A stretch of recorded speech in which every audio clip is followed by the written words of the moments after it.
A Boeing 727 spirals out of control over Michigan. You're watching the world spinning outside the window. This would be sheer stark terror. Airspeed is 320, 350.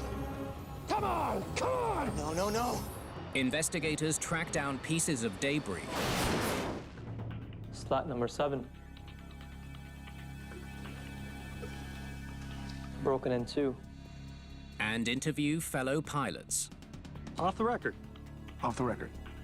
They even risk their own lives. Okay, test number 9. To find out what caused TWA Flight 841's uncontrollable plunge. You feel that?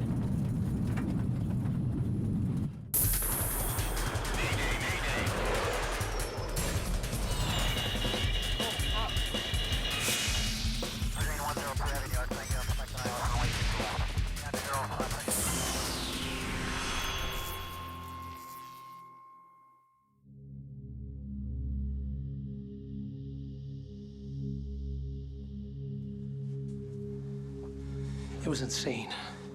My hands are still shaking. 44-year-old Captain Harvey Hoot Gibson has just returned from the most harrowing flight of his life. Tell me what happened. A representative from the Federal Aviation Administration takes his statement. We were cruising over Michigan.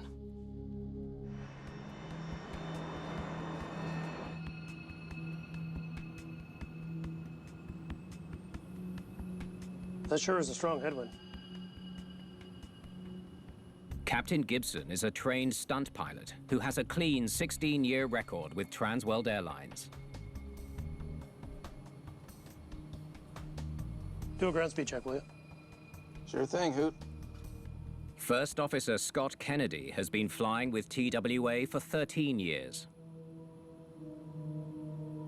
Yeah, we're good to go up anytime you want, Hoot. Flight engineer Gary Banks is an Air Force veteran who's been with TWA for the last 10 years.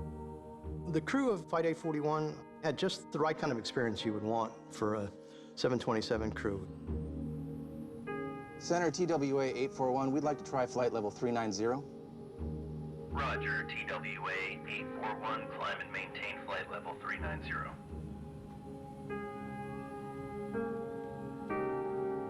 They were bucking 100 knots of wind on their nose, so he was looking for better winds up higher. The higher you go, you essentially go faster through the thinner air, and that will hopefully get you a better ground speed.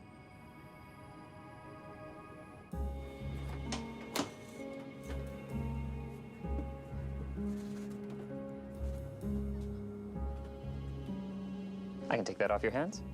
27-year-old Mark Mositsky is today's lead flight attendant. He and 3 other attendants look after the 82 passengers on board.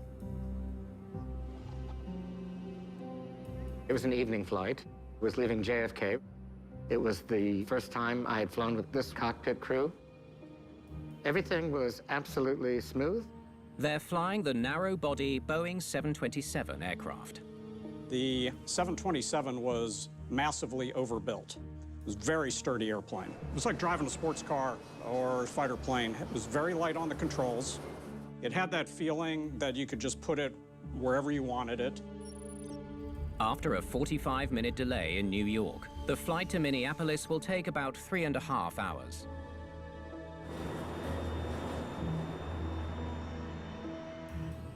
They programmed 39,000 feet and got right up there. And sure enough, they were gaining speed. They were probably going to cut 10 to 15 minutes off their en route time. I'll do another ground speed check.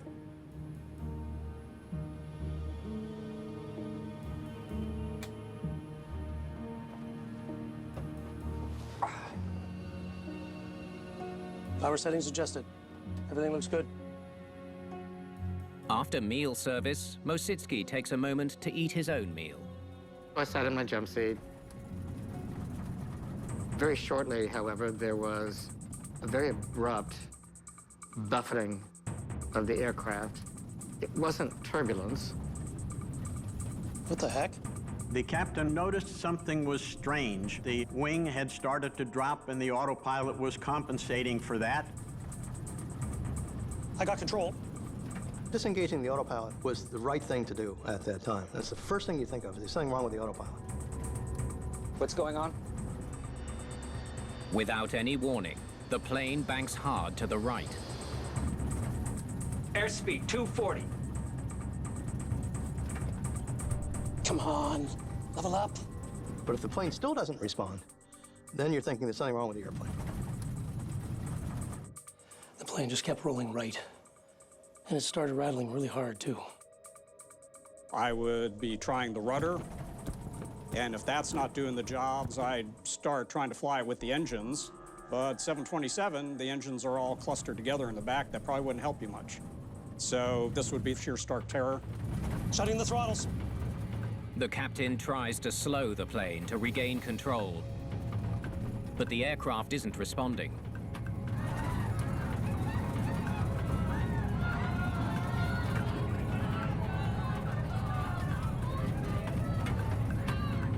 Get him up! Get him up!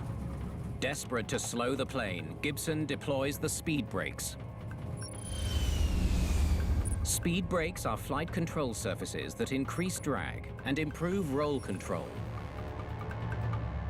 You're going to put those out to try and slow yourself down, because really bad things are going to start happening soon if you keep accelerating. Come on! Come on! But deploying the speed brakes proves useless. I got off my jump seat to see if perhaps the engine was on fire, and I never made it.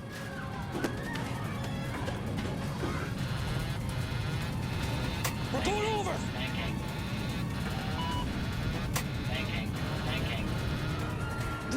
High above Saginaw, Michigan, the Boeing 727 drops into an uncontrolled dive and spins upside down. Something was extremely wrong. There seemed to be no control of the airplane. People were just absolutely terrified. I sincerely didn't think that we had wings left on the airplane.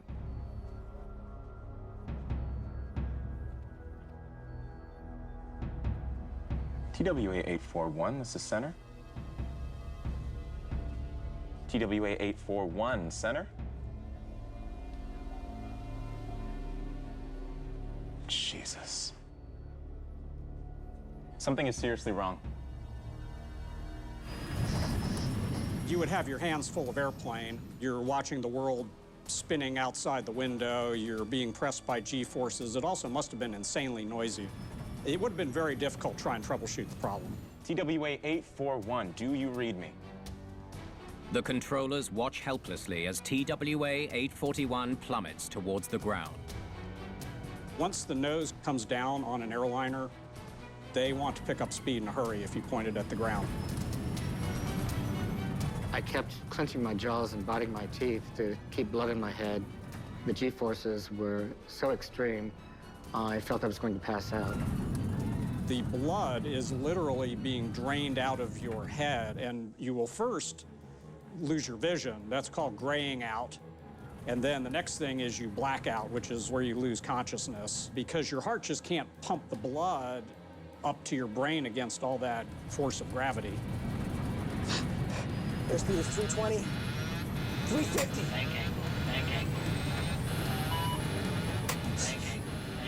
I can't. TWA 841 is spiraling towards the Earth at a rate of 540 feet per second. To feel 6 Gs, the only people that would experience that would be military pilots. You're going to feel an incredible weight on you, on every part of you. And whatever position your body is in, your head or your arms, they're going to stay that way, because you're not going to be able to move. I could see ground lights, and I knew that we were approaching the ground very quickly. At that point, you go from abject terror into almost acceptance. No, no, no! Come on, baby, pull up!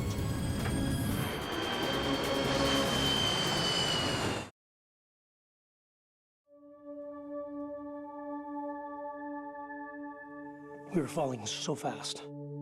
Captain Hoot Gibson recounts his recent nightmare piloting TWA Flight 841 over Michigan. Airspeed is 390. But Gibson isn't giving up. Come on, baby, pull up! He has an idea. Put the gear down! If nothing else will slow you down, the gear will slow you down. And hopefully the plane holds together.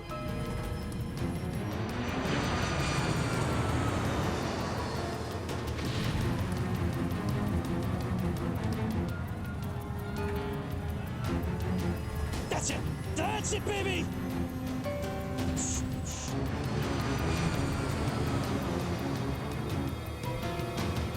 What saved them was putting the gear down, because otherwise they would have been a big smoking crater in a matter of seconds. We're pitching up. 30 degrees. Now, suddenly we were climbing. It was like coming out of the bottom of a roller coaster. You would feel like you are being crushed. The average person would feel like they weighed 900 pounds. Scott, give me altitudes. Gary, pitch and airspeed. 5,200 feet. Jesus, which way is up?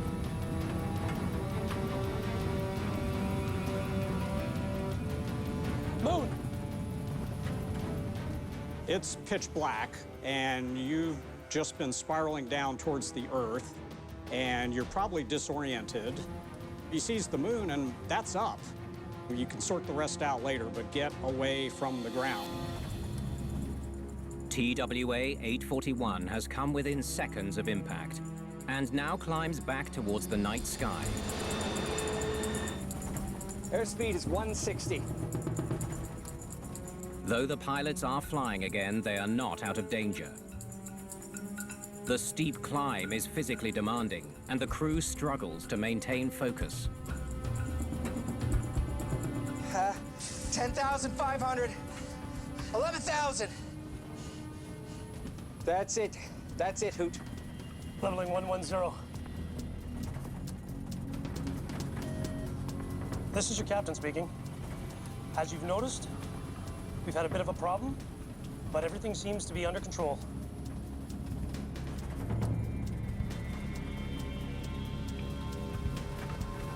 We lost System A hydraulics. Fluids are down. Pressure is down. As the crew recovers from the terrifying incident, they assess damage to the aircraft. We got a flag for the lower yaw damper. A deafening rattle makes a tense situation worse. Okay, I'm gonna fly the airplane. You guys start running the emergencies. He was a good captain. He had them diagnose the problem while he flew the airplane, knowing that you can't do both effectively. Turn pump emergency switches to depressurize and check quantity. The fluid is 0. It's all gone. With a damaged hydraulic system, the aircraft is severely impaired. Okay, we gotta land. Detroit is our best option. Okay. We're 60 miles out. When they decided to divert, they selected Detroit with reasonable weather, long runways. It was a developed airport with crash fire rescue. Center 841. Go ahead, TWA 841. Okay, listen. We had a problem. We lost about 20,000 feet. We need vectors to Detroit. 45 miles from Detroit now. If you'd like to come left, heading 160 vectors to Detroit. Okay, turn left 160, TWA 841.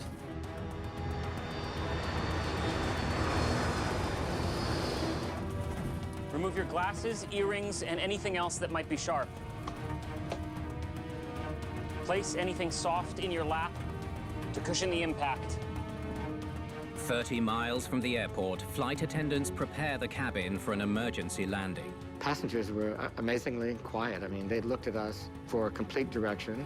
15 miles from Detroit now. Nice and easy. Give me flaps 15. Unaware of the extent of the damage, Gibson tests the aircraft's controllability. Flaps 15. Whoa, whoa, whoa. Retract the flaps. Extending the flaps causes the plane to roll sharply to the left. You are going to land without flaps at this point, which means you're going to go very fast. Much faster than you would ever land this airplane. Going fast, there's no other way.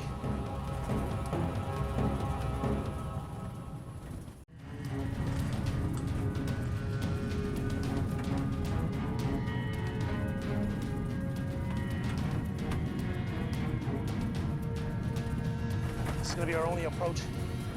With ruptured hydraulics and a compromised plane, the pilots of TWA 841 have only one shot at landing at Detroit Airport. Landing checklist complete. Coming through 200 feet. I was pretty convinced that we'd probably be scraping down the runway, lots of sparks and flames. 50. 40. 30.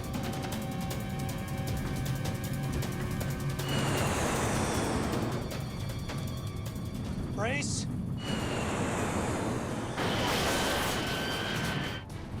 $220 knots in this case. Just an insane rate of speed for a landing. Reverse thrust. Come on, stop.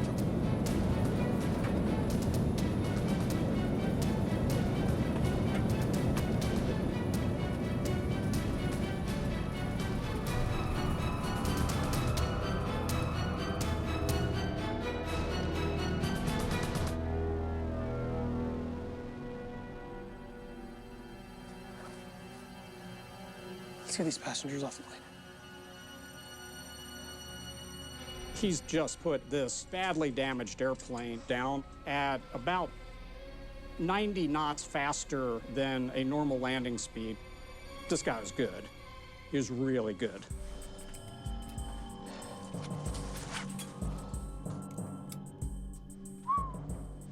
Hoot. It's unbelievable. I mean, what the heck went so wrong with that plane? I haven't the faintest idea.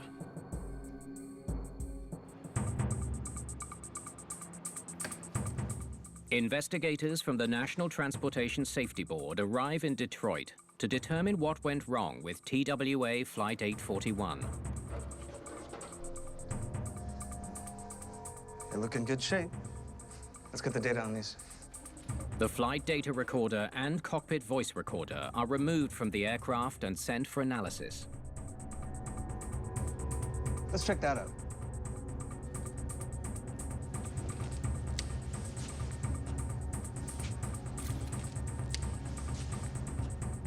Slat number 7 is missing. Slats and flaps are control surfaces on the leading and trailing edges of the wings. They are always extended in tandem. Both devices increase lift at low speeds during takeoff and landing.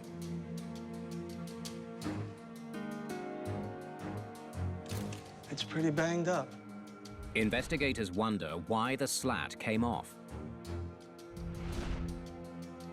The hydraulics lines are ruptured too. Logical outcome for a slat tearing off. Looks like the actuator for the slat is damaged. The actuator is part of the mechanism that pushes a piston to unlock the slat, allowing it to either deploy or retract. Let's get the actuator off the wing so we can get a better look at it.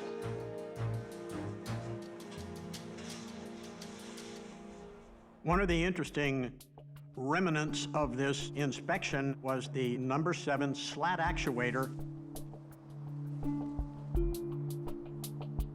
Look at how it's broken.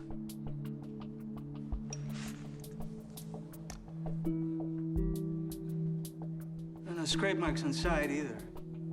Investigators uncover an important clue. Slat came off in an extended position. Number 7 slat actuator had broken. The piston inside it was gone, and they could recognize from looking at the opening of the fracture that the piston had been in the deployed position. A slat should never deploy at cruising speed. Maybe this slat extended by accident. The only way to know for sure is to test the hydraulic system. For the slat to have been deployed uncommanded, it required a failure of the hydraulic system and a failure of the locking mechanism.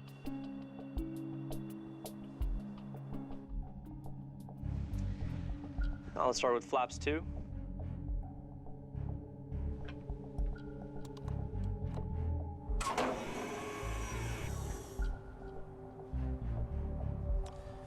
Flaps 15.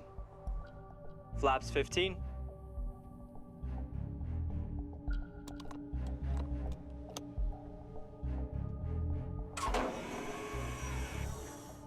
Looks good. Next, flaps 20. Flaps 20. Investigators run through every flap setting possible. All right, let's wrap it up. Everything's working fine. The functional test demonstrated that the hydraulic system worked. It did not cause an uncommanded slat deployment. Here's what we got from Boeing. Did the locking mechanism on the 727's wing somehow fail, releasing the slat? For a slat to unlock accidentally, the pin inside the actuator must be subjected to more than 70 Gs of force. 70 Gs. There's no way the locking mechanism experienced that level of stress. A 70G pull-through by an aircraft just doesn't happen. The investigators were faced with a serious challenge of where to go next.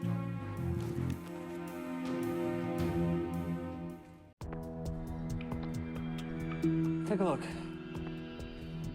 Investigators get a break when debris from Flight 841 is recovered 7 miles north of Saginaw, Michigan.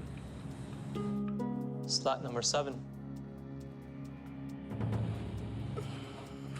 Broken in two. Look at this.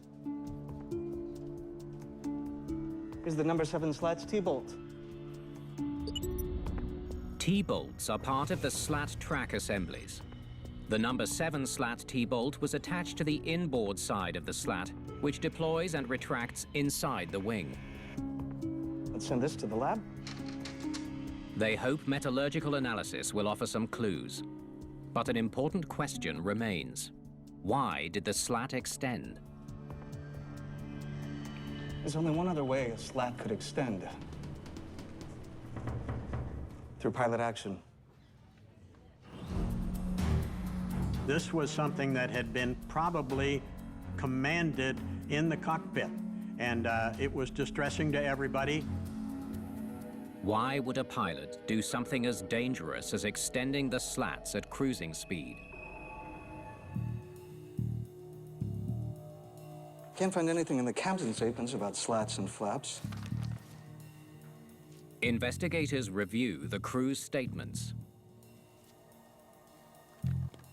They look for any mention that flaps and slats were deployed mid-flight. There's nothing from the other crew members either. I have an idea.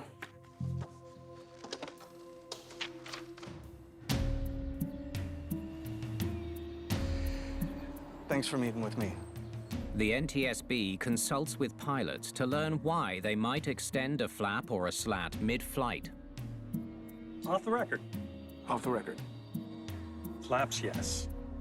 Slats, no. Flaps?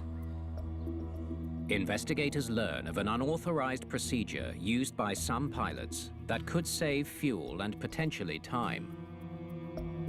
I thought that wasn't possible. It is, if you pop the breaker. The procedure involves deploying trailing edge flaps by 2 degrees. By pulling the circuit breaker for slats, the flaps can be extended while preventing the slats from automatically deploying at the same time. It's one of those things everybody knows about, but I've never heard anyone ever admit to it.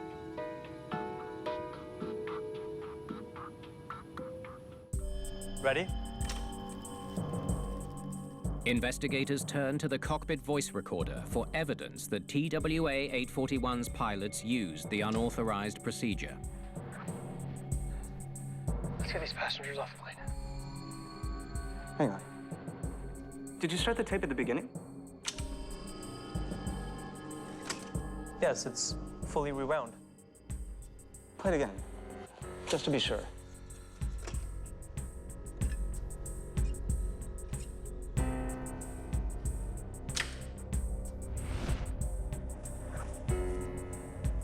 Let's get these passengers off the plane.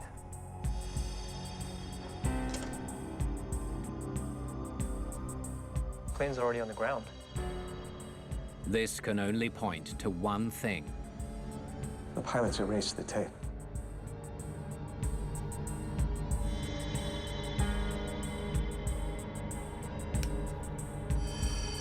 The CVR contained no information whatsoever, which was unfortunate, to say the least.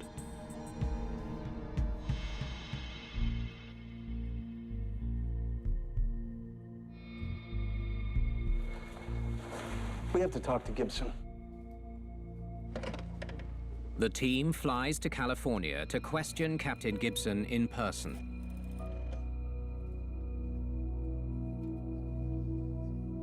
The safety board conducts public hearings. They question the flight crew. I told him that I thought it was, I said the airplane's going to roll. And the captain admits to routinely erasing the cockpit voice recorder after every flight, even though that isn't a step on any checklist. Do you usually erase the recorder? I usually do, yes.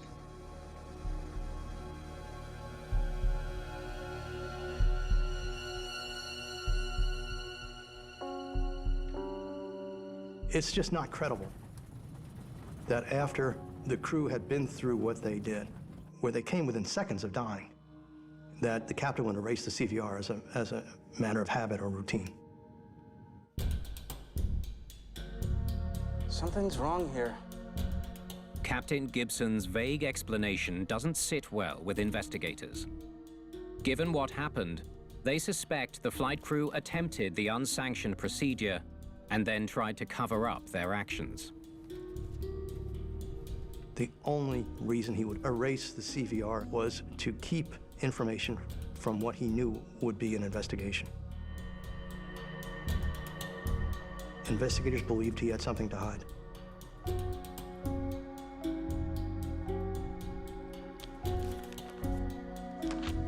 Maybe the FDR data can tell us more? The team studies TWA 841's flight data to uncover any evidence that the crew attempted a mid-flight flap extension.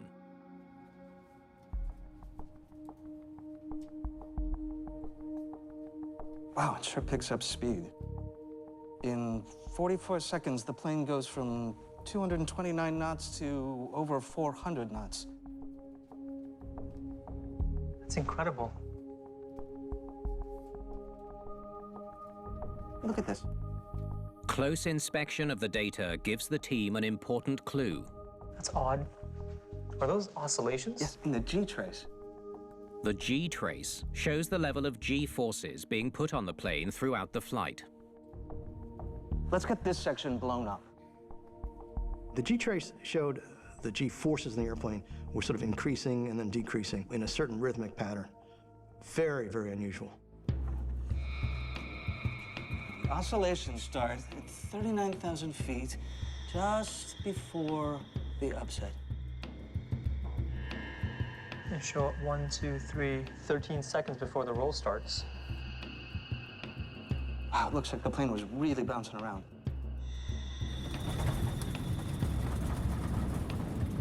What the heck? The data tells investigators that the plane was moving erratically for 13 seconds before the first roll. Here's a thought. What if there's a flap and slat configuration that could cause the vibration? Let's find out.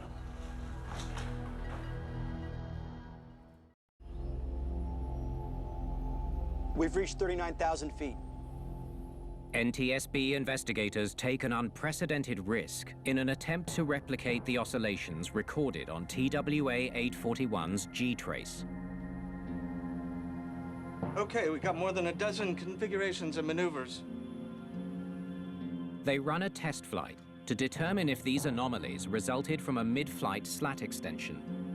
Conducting a flight test would enable them to perform maneuvers that could be compared to what the flight data recorder recorded on 841. 229 knots.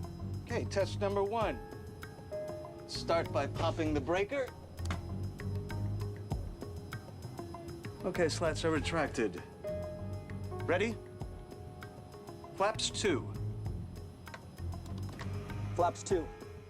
Investigators try to match the unusual oscillations by testing different flap and slat configurations. Test number 2. Flaps 5, slats remain retracted. NTSB investigators, they'll do anything. They love that stuff. But I would have been pretty scared.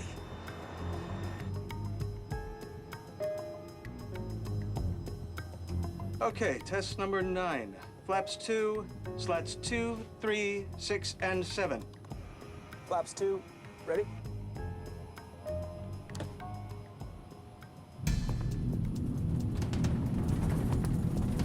You feel that?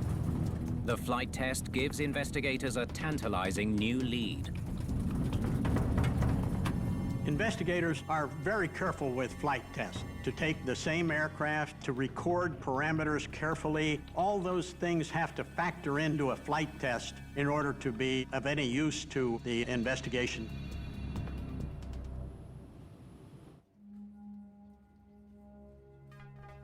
Here's the data from the test. Scenario number 9 should match up. To confirm their results, investigators compare the data with the FDR's G-trace. It's a perfect match.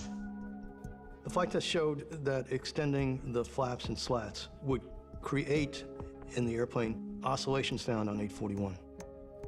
So this was the test when the plane was shaking the most. This is the one. Flaps 2, slats 2, 3, 6, and 7 deploy and are retracted 13 seconds later. They now have evidence that TWA 841's crew enacted the unauthorized procedure of pulling a slat circuit breaker and then deploying the flaps independently. But if that's what the crew did, why did the slats deploy and nearly bring down the plane? What the heck? Those slats are going to shake because you're going faster than the limiting airspeed. So I would expect it to get very noisy and probably to buffet quite a bit. The test flight indicates the slat circuit breaker was reset, which caused the slats to deploy. So we know the pilots popped the breaker to enact the procedure, but why did they push it back in? And why did it take the crew 13 seconds to realize the problem and then retract the slats? Investigators search for answers in all of the crew's statements. The lead flight attendant remembered that the flight engineer was out of the cockpit before the vibrations began. Let me see that. I'm going to take a bathroom break. I'll get rid of these trays.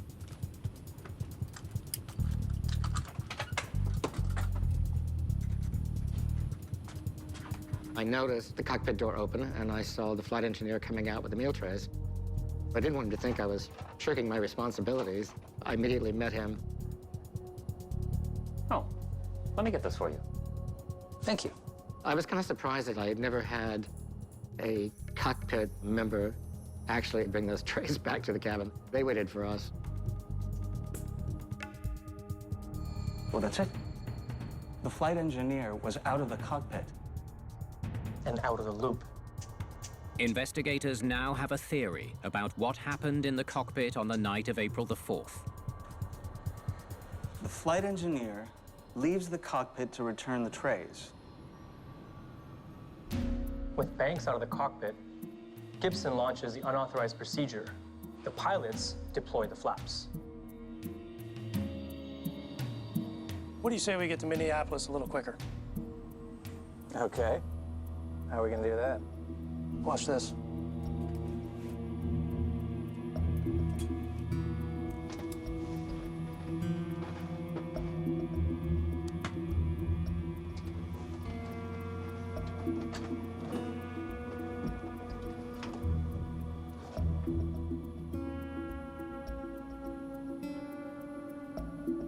Flaps 2.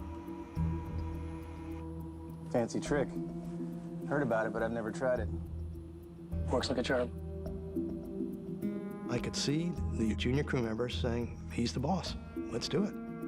If he says it's okay, it's okay. Today, that would be unthinkable. Flight engineer returns and notices the breaker's popped. What would any good flight engineer do? He pushes it back in. Flight engineer Banks returns and notices the slat circuit breaker is pulled. He returns the breaker to the normal position, unaware that the captain had pulled it deliberately to prevent the slats from extending along with the flaps. Exactly. Normal operations resume. With flaps set for 2, the slats extend automatically. The cockpit begins to vibrate. What the heck? What did you just do? What do you mean? Just now, what did you just do? The breaker was out. I pushed it back where it should be. Jesus. Flaps up. Flaps up, Scott. Flaps up. We're going over! They bungled the maneuver. Investigators have figured out how TWA 841's crew might have lost control of a Boeing 727. But they're still missing a key piece of the puzzle. How come slat number 7 never retracted along with the rest of the slats?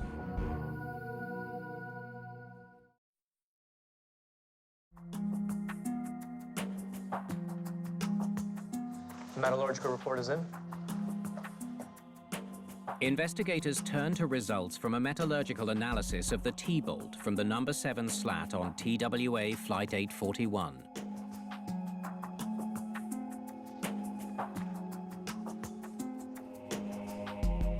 We found some shearing. Pre-existing metal fatigue.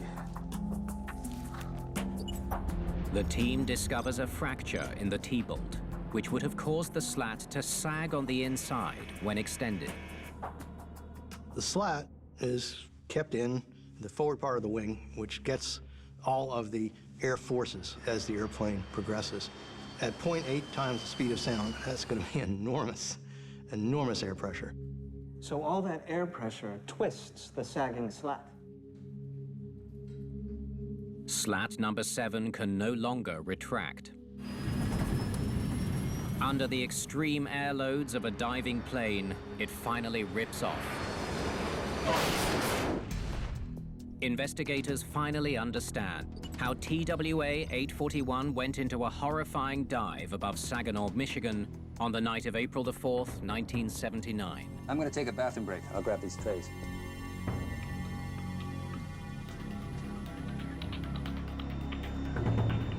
Unaware the captain was conducting an unsanctioned procedure, disengaging the slat circuit breaker to deploy only the flaps, the flight engineer resets the popped breaker.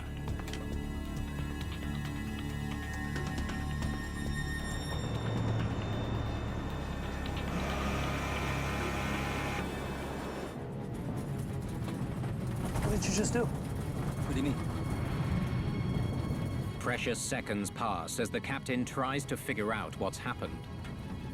Meanwhile, the aircraft flies at a high speed with its flaps and slats extended perilously. The captain, passengers, and flight attendants talked about feeling the vibrations in the airplane caused by extension of the slats and flaps at 39,000 feet. Flaps up. Flaps up, Scott. Flaps up. I have control. The flaps and slats retract, except for the damaged number 7 slat on the right wing. The number 7 slat, if it's extended, you're going to have more drag on the right side than on the left wing, and that's going to cause that wing to descend. In other words, it's going to put the airplane in a right turn, which is exactly what happened. Come on, level up. But it's too late. Little does the crew know, slat number 7 is still extended, keeping the plane in a roll. We're going over! TWA 841's flight crew is unable to regain control of the aircraft. Then, in a stroke of incredible good luck, slat number 7 rips off the plane just 8,000 feet above the ground. The departure of the slat allowed the return of controllability to the aircraft. With the wing symmetry partially restored and the landing gear deployed, it's just enough to slow the plane and allow the crew to regain control and ultimately land the battered 727 at Detroit. Reverse thrust!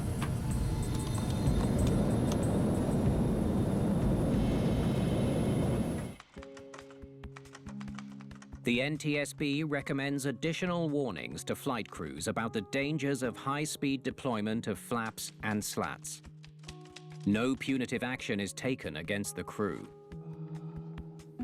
NTSB conclusions are not a criminal thing, they're not a blame thing. They're trying to prevent the next accident by offering up a probable cause that needs to be corrected.